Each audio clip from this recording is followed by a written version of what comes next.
Hi guys, mag-i-install tayo ng step grill dito sa Suzuki Smash FI.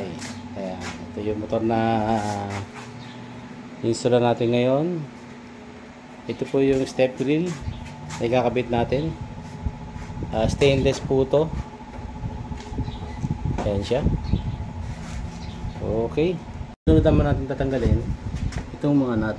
Ayan, yung mga kabilaan nito, kaliwa at saka sa kanan. Okay. So ayan, nakalas na natin yung tatlong tornilyo. Dahil bago siya, medyo ginamitin pa natin ng impact drive para makalas. So ayan. Pwede naman pukpukin nyo ng martilyo pero medyo lumuwag siya konti. Then sa kanyo luwagan. So ikakabit natin yung step grill ng Smash 115 FI. So pag i-install nyo siya, i-slide in nyo lang. Ito, ayun. I-slide in nyo lang. Yan, i-slide in nyo lang. Yan. Sa kanya na iipitan yung tornilyo dito. Sa baba, sa magkabilang gilid. Tapos huwag nyo makalimutan ilagay yung spacer, plastic, magkabilang gilid. So ganun na yung pag-install nyan. Very basic. Hindi na kailangan kalasin yung upuan. Alright? Nyo lang. So pagka itatapat nyo na yung butas dito sa gilid, ito. Saka nyo i-slide. Ayan, smooth lang. Hindi na magkakasis yung perisyo. So ayan siya. Ngayon, meron siyang kasamang tatlong spacer. Ayan. 1, 2, 3. Yung spacer na ito, lalagay sa ilalim. Tapos doon sa loob. So, kakabit na natin. So, okay, ito na yung ikakabit natin. Kasi yung stock niya, yung kulay itim, hindi siya uubra dito kasi mataba na siya. Ayan, hindi siya papasok sa spacer. So, natin, meron siyang kasamang sa pagtornilyo. Kasama na natin sa package pag binili nyo. So, ganyan siya. So, kung pinasok natin, yung spacer na plastic sa ilalim palagi. Kasi pag hindi mo nilagyan ng spacer, tatama yung step grill dito. Tama sa pairing. So, papato nyo na yung spacer sa ilalim. Tapos ganyan. Tapos mounting muna. Huwag nyo muna sisikipan. Para pineritan natin yung kanina. So, ito na siya. So, yung spacer lalagyan sa ilalim. Yan. Mounting muna. Huwag nyo muna sisikipan. Para hindi magkontrahan yung mga bracket. Yan. Pahagatin nyo na yung tornilyo. Hand tight lang. So, ayan. Naikabit na natin yung sa baba. Sunod naman natin yung sa may kaliwa.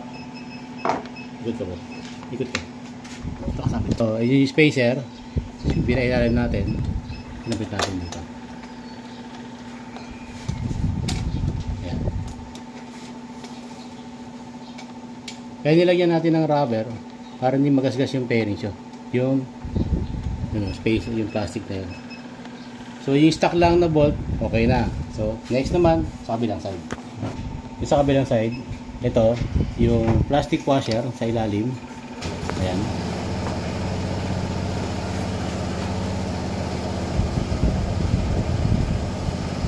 Tapos yung stock na bolt niya, yun lang ilalagay nyo.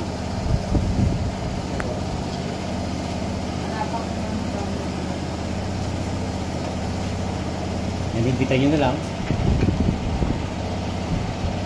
Yung haba ng tornilyo, sakto lang din. Kaya di na kailangan magpalit. Ito. Tapos dito, gagamit kayo ng allen.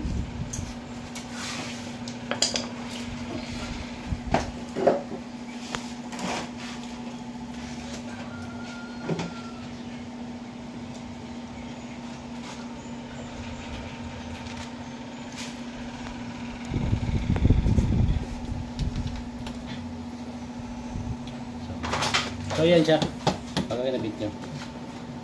Stainless po siya, tapos meron siyang ipitan. Ayan siya. Hindi siya katulad ng bang step grill na local na wala siyang ganito. Ayan. So pwede kayo mag-ipit ng mga gamit nyo para hindi madaglag. Ayan. Dagdag protection na rin kung halimbawa may mga bata kayo na kapatong dito. So subukan natin ikabit yung upuan. Yan, i-slide in nyo lang yung bracket. butas. Okay. Ito nga ako water mo. Pakilig mo kung lang.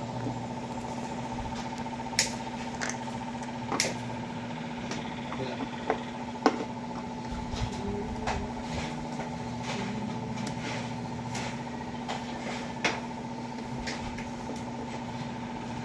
Okay, so yan siya.